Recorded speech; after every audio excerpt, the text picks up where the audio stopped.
ಇನ್ನು ಇತ್ತ ಜಾತಿ ಗಣತಿ ಅನ್ನುವಂತ ಜೇನುಗೂಡಿಗೆ ಕೈ ಹಾಕೋದಕ್ಕೆ ಸರ್ಕಾರ ಏನೋ ಮುಂದಾಗಿದೆ. ಆದರೆ ಸ್ವಪಕ್ಷದಲ್ಲೇ ವಿರೋಧ ಆಕ್ಷೇಪದ ಕಿಡಿ ಹೊತ್ತುಕೊಂಡಿದೆ. ಒಕ್ಕಲಿಗ ಲಿಂಗಾಯತ ಸಮುದಾಯದ ಮುಖಂಡರು ವಿರೋಧದ ಕೂಗನ ಎಬ್ಬಿಸಿದ್ದಾರೆ. ಇತ್ತ ನಿನ್ನೆ ನಡೆದಿರುವಂತಹ ಕ್ಯಾಬಿನೆಟ್ ಸಭೆಯಲ್ಲೂ ಇದೇ ವಿಚಾರ ಮುಂದಿಟ್ಟು ಪ್ರಬಲ ಸಮುದಾಯದ ಸಚಿವರು ಸಿಡಿದೆದ್ದಿದ್ದಾರೆ.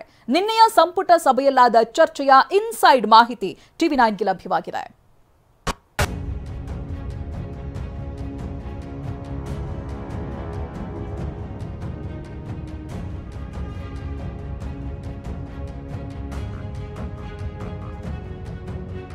ಜಾತಿಗಣತಿ ಜ್ವಾಲಾಮುಖಿ ರಾಜ್ಯಾದ್ಯಂತ ಸ್ಫೋಟವಾಗ್ತಿದೆ. ಸ್ವಪಕ್ಷದ ನಾಯಕರೇ ಜಾತಿಗಣತಿ ವರದಿಗೆ ಬೆಂಕಿಯುಂಡೆ ಉಗುಳಿದ್ದಾರೆ. ಒಕ್ಕಲಿಗ ಮತ್ತು ಲಿಂಗಾಯತ ಸಮುದಾಯದ ನಾಯಕರು ಪ್ರತ್ಯೇಕವಾಗಿ ಜಾತಿಗಣತಿ ಮಾಡೋ ಸಮರ ಸಾರಿದ್ದಾರೆ. ಶೋಷಿತ ವರ್ಗದ ಸಮುದಾಯ ಜಾತಿಗಣತಿ ವರದಿ ಜಾರಿ ಮಾಡಲೇಬೇಕು ಅನ್ನೋ ಹಠಕ್ಕೆ ಬಿದ್ದಿದೆ. ಕಾಂಗ್ರೆಸ್ ಸರ್ಕಾರಕ್ಕೆ ಬಿಸಿ ತುಪ್ಪವಾಗಿರೋ ಜಾತಿಗಣತಿ ವರದಿ ಬಗ್ಗೆ ಕಂಗ್ರಾಚುಲೇಷನ್ಸ್. ಯಾರು ಹುಡುಗ? ಮದುವೆ ಅಲ್ಲ, ಬಿಸ್ನೆಸ್ ಸ್ಟಾರ್ಟ್ ಮಾಡ್ತಾ ಇದ್ದೀನಿ. ಹೌದಾ? ಹೇಗೆ? Boss Vala. Boss Vala, B the boss. CM Siddaramaiah ನೇತೃತ್ವದಲ್ಲಿ ನಿನ್ನೆ ಸಂಪುಟ ಸಭೆ ನಡೆಸಲಾಯಿತು. ಈ ಸಭೆಯಲ್ಲಿ ನಡೆದ ಹೈ ವೋಲ್ಟೇಜ್ ಚರ್ಚೆಯ ಎಕ್ಸ್ಕ್ಲೂಸಿವ್ ಮಾಹಿತಿ ಟಿವಿ9ಗೆ ಲಭ್ಯವಾಗಿದೆ.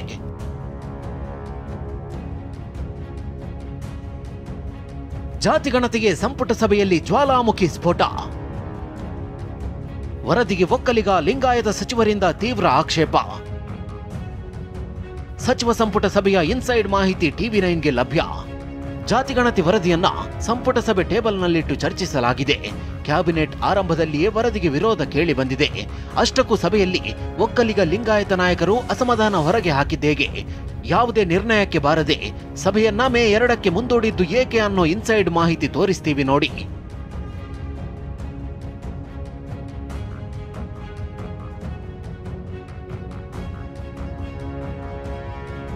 ಕ್ಯಾಬಿನೆಟ್ ಸಭೆ ಆರಂಭದಲ್ಲಿ ಎಲ್ಲರ ಅಭಿಪ್ರಾಯ ಮಂಡನೆಗೆ ಸಿಎಂ ಸೂಚಿಸಿದ್ರು. ತಮ್ಮ ತಮ್ಮ ಅಭಿಪ್ರಾಯಗಳನ್ನು ಮಂಡಿಸಿ ಅಂತ ಸಿಎಂ ಸಿದ್ದರಾಮಯ್ಯ ಹೇಳಿದ್ದಾರೆ. ವರದಿಯ ಬಗ್ಗೆ ವಿವರಣೆ ನೀಡಲು ಹಿಂದುಳಿದ ವರ್ಗಗಳ ಕಲ್ಯಾಣ ಇಲಾಖೆ ಪ್ರಧಾನ ಕಾರ್ಯದರ್ಶಿ ಆರಂಭಿಸಿದ್ದಾರೆ. ಹಿಂದುಳಿದ ವರ್ಗಗಳ ಕಲ್ಯಾಣ ಇಲಾಖೆಯಿಂದ ವಿವರಣೆ ನೀಡ್ತಿದ್ರು. ಕಾರ್ಯದರ್ಶಿ ವಿವರಣೆಗೆ ಸಂತೋಷಗೊಳ್ಳದ ಸಿಎಂ ಸಿದ್ದರಾಮಯ್ಯ ತಾವೇ ವರದಿ ವಿವರಣೆ ಕೊಡಲು ಆರಂಭಿಸಿದ್ದಾರೆ. ಬಳಿಕ ಸಚಿವ ಶಿವರಾಜ್ ತಂಗಡಗಿಗೆ ವಿವರಣೆಯನ್ನ ನೀಡುವಂತೆ ಸಚಿವರು ತಿಳಿಸಿದ್ದಾರೆ. ಜಾತಿಗಣತಿ ವರದಿಯ ವೈಜ್ಞಾನಿಕತೆ, ಮಾನದಂಡ, ಮನೆ ಮನೆ ಭೇಟಿಯ ದಾಖಲೆ ಬಗ್ಗೆ ಮಾಹಿತಿಯನ್ನು ನೀಡಲಾಗಿದೆ. ಹೀಗೆ ಜಾತಿಗಣತಿ ವರದಿ ಬಗ್ಗೆ ವಿವರಣೆಯನ್ನ ಸಚಿವ ತಂಗಡಗಿ ನೀಡಿದ್ರು. ವರದಿಯ ವಿಷಯವಾಗಿ ಅಭಿಪ್ರಾಯ ವ್ಯಕ್ತಪಡಿಸುವಂತೆ ಸಚಿವರಿಗೆ ಸಿಎಂ ತಿಳಿಸಿದ್ದಾರೆ. ಬಳಿಕ ಕ್ಯಾಬಿನೆಟ್ನಲ್ಲಿ ಸಚಿವರು ಒಬ್ಬೊಬ್ಬರಾಗಿ ಅಭಿಪ್ರಾಯಗಳನ್ನ ಮಂಡಿಸಲು ಮುಂದಾದ್ರು.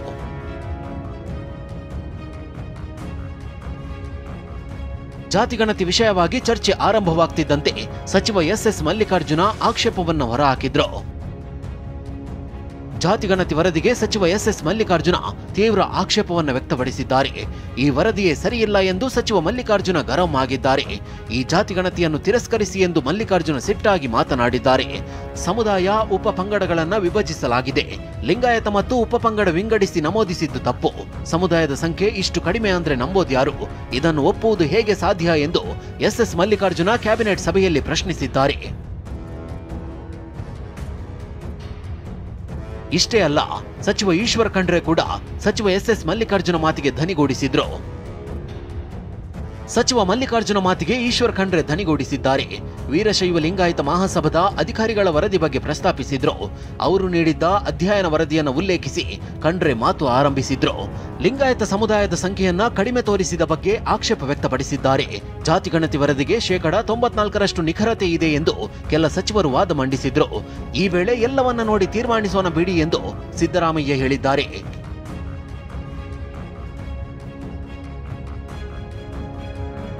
ಅಲ್ಲದೆ ಲಿಂಗಾಯತ ಪ್ರತ್ಯೇಕ ಧರ್ಮದ ವಿಚಾರವೂ ಕೂಡ ಸಭೆಯಲ್ಲಿ ಪ್ರಸ್ತಾಪ ಆಯಿತು. ಈ ಹಿಂದೆ ಆಗಿದ್ದ ಡ್ಯಾಮೇಜ್ ಬಗ್ಗೆ ಎಚ್ಚರಿಕೆ ನೀಡಲಾಯಿತು. ಲಿಂಗಾಯತ ಪ್ರತ್ಯೇಕ ಧರ್ಮದ ವಿಚಾರ ಕೂಡ ಸಭೆಯಲ್ಲಿ ಪ್ರಸ್ತಾಪಿಸಲಾಗಿದೆ. ಪ್ರತ್ಯೇಕ ಧರ್ಮದ ತೀರ್ಮಾನವನ್ನ ಸಚಿವ ಶಿವಾನಂದ ಪಾಟೀಲ್ ಪ್ರಸ್ತಾಪ ಮಾಡಿದ್ರು. ಇನ್ನು 2018ರಲ್ಲಿ ಲಿಂಗಾಯತ ಧರ್ಮ ವಿಚಾರ ಪ್ರಸ್ತಾಪಿಸಿ ಕೈ ಸುಟ್ಕೊಂಡಿದ್ವಿ. ಲಿಂಗಾಯತ ವಿಚಾರಕ್ಕೆ ಕೈ ಹಾಕಿದ್ರಿಂದ ಕಾಂಗ್ರೆಸ್ಗೆ ಹಿನ್ನಡೆ ಆಗಿತ್ತು. ಈಗ ಮತ್ತೆ ಅದೇ ರೀತಿ ಆದರೆ ಸಮಸ್ಯೆ ಕಟ್ಟಿಟ್ಟ ಬುತ್ತಿ ಎಂದು ಎಚ್ಚರಿಕೆ ನೀಡಿದ್ರು.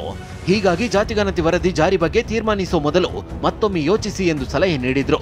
ಈ ವೇಳೆ ಸಚಿವ ಶಿವಾನಂದ ಪಾಟೀಲ್ ಮಾತಿಗೆ ಎಂಬಿ ಪಾಟೀಲ್ ತೀವ್ರ ಆಕ್ಷೇಪ ವ್ಯಕ್ತಪಡಿಸಿದ್ರು. ಆ ವಿಷಯಕ್ಕೂ ಇದಕ್ಕೂ ಏನು ಸಂಬಂಧವಿದೆ ಎಂದು ಎಂಬಿ ಪಾಟೀಲ್ ಪ್ರಶ್ನಿಸಿದ್ರು. ಲಿಂಗಾಯತ ಧರ್ಮದ ವಿಚಾರವೇ ಬೇರೆ, ಜಾತಿಗಣತಿ ವಿಚಾರವೇ ಬೇರೆ, ಒಂದಕ್ಕೊಂದು ಸಂಬಂಧವಿಲ್ಲದ ವಿಷಯ ಮಾತನಾಡಬಾರದು ಎಂದು ಎಂಬಿ ಪಾಟೀಲ್ ಹೇಳಿದ್ದಾರೆ. ಸಭೆಯಲ್ಲಿ ಸಚಿವರ ಮಾತಿನ ಮಧ್ಯೆ ಸಿಎಂ ಸಿದ್ದರಾಮಯ್ಯ ಮಧ್ಯಪ್ರವೇಶ ಮಾಡಿದ್ರು. ಈಗ ಆ ವಿಷಯದ ಬಗ್ಗೆ ಚರ್ಚಿಸೋದು ಬೇಡ, ನಮ್ಮ ಮುಂದಿರುವ ವಿಷಯದ ಬಗ್ಗೆ ಅಷ್ಟೇ ಮಾತನಾಡೋಣ ಎಂದು ಹೇಳಿದ್ದಾರೆ.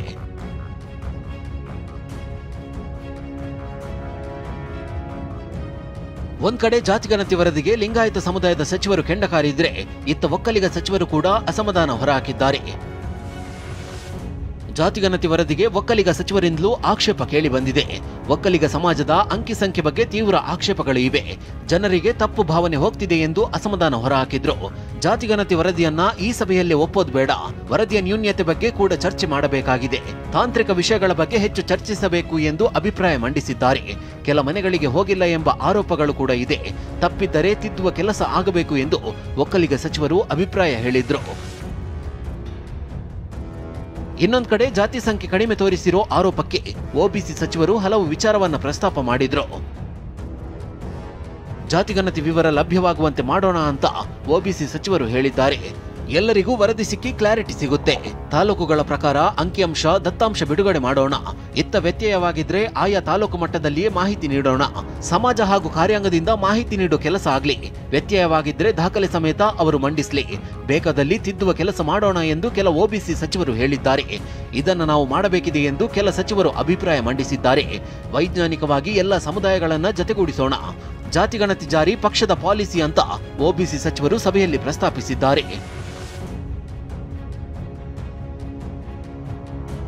ಇನ್ನು ಜಾತಿಗಣತಿ ವರದಿಗೆ ಪರ ವಿರೋಧದ ಚರ್ಚೆ ಜೋರಾಗಿ ನಡೆದಿದೆ. ಹೀಗಾಗಿ ಲಿಖಿತ ಹಾಗೂ ಮೌಖಿಕ ಅಭಿಪ್ರಾಯದ ಬಗ್ಗೆ ಸಭೆಯಲ್ಲಿ ಚರ್ಚೆ ಆಗಿದೆ. ಇಷ್ಟೇ ಅಲ್ಲ, ಕೆಲ ಸಚಿವರಿಗೆ ಲಿಖಿತ ಉತ್ತರ ನೀಡುವಂತೆ ಸಿಎಂ ಸಿದ್ದರಾಮಯ್ಯ ಸೂಚನೆ ನೀಡಿದ್ರು. ಈ ವೇಳೆ ಲಿಖಿತ ಉತ್ತರ ಎಲ್ಲ ಬೇಡ ಸಾರಿ ಎಂದು ಕೆಲ ಸಚಿವರು ಹೇಳಿದ್ದಾರೆ. ಲಿಖಿತ ದಾಖಲೆಯೇ ತಪ್ಪಾಗಿ ಬಳಸಿಕೊಳ್ಳುವ ಸಾಧ್ಯತೆ ಇದೆ, ಮುಂದೆ ವಿರೋಧಿಗಳು ಬಳಸುತ್ತಾರೆ ಎಂದು ಕೆಲವು ಸಚಿವರು ಹೇಳಿದ್ದಾರೆ. ಈ ವೇಳೆ ಇಲ್ಲೇ ನಿಮ್ಮ ಅಭಿಪ್ರಾಯವನ್ನ ತಿಳಿಸಿ ಎಂದು ಸಿಎಂ ಸೂಚನೆ ನೀಡಿದ್ರು. ಅಲ್ಲದೆ ನೀವು ಖಾಸಗಿಯಾಗಿ ಭೇಟಿಯಾಗಿ ಮಾತುಕತೆ ನಡೆಸಬಹುದು ಎಂದು ಹೇಳಿದ್ದಾರೆ. ಸಂಪುಟ ಸಭೆಗೂ ಮುನ್ನ ಸಿಎಂ ಜೊತೆ ಡಿಕೆ ಪ್ರತ್ಯೇಕ ಚರ್ಚೆ. ಒಕ್ಕಲಿಗ ಸಭೆಯಲ್ಲಿ ವ್ಯಕ್ತವಾದ ವಿಷಯಗಳ ಬಗ್ಗೆ ಮಾಹಿತಿ. ಇತ್ತ ಸಂಪುಟ ಸಭೆಗೂ ಮೊದಲು ಸಿಎಂ ಸಿದ್ದರಾಮಯ್ಯರನ್ನ ವಿಧಾನಸೌಧದ ಕೊಠಡಿಯಲ್ಲಿ ಡಿಸಿಎಂ ಡಿಕೆ ಭೇಟಿಯಾಗಿದ್ರು. ಸಿಎಂ ಜೊತೆ ಪ್ರತ್ಯೇಕವಾಗಿ ಮಾತುಕತೆ ನಡೆಸಿದ್ರು. ಒಕ್ಕಲಿಗ ಶಾಸಕರ ಸಭೆಯಲ್ಲಿ ವ್ಯಕ್ತವಾದ ವಿಷಯ ತಿಳಿಸಿದ್ದಾರೆ. ಸಮಾಜದ ಅಸಮಾಧಾನದ ಬಗ್ಗೆ ವಿವರವಾಗಿ ಡಿಸಿಎಂ ಡಿಕೆ ಮಾಹಿತಿ ಕೊಟ್ಟಿದ್ರು. ಸಂಪುಟ ಸಭೆಯಲ್ಲಿ ಉಲ್ಲೇಖಿಸಲಾಗದ ಕೆಲ ವಿಷಯಗಳ ಚರ್ಚೆ ಮಾಡಿರೋ ಮಾಹಿತಿ ಲಭ್ಯವಾಗಿದೆ.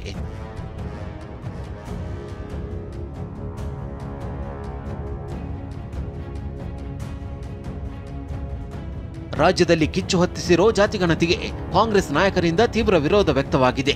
ಒಕ್ಕಲಿಗ ಹಾಗೂ ಲಿಂಗಾಯತ ಸಮುದಾಯದ ಸಚಿವರು ವರದಿ ಜಾರಿ ಬೇಡ ಅಂತ ಪಟ್ಟು ಹಿಡಿದಿದ್ದಾರೆ.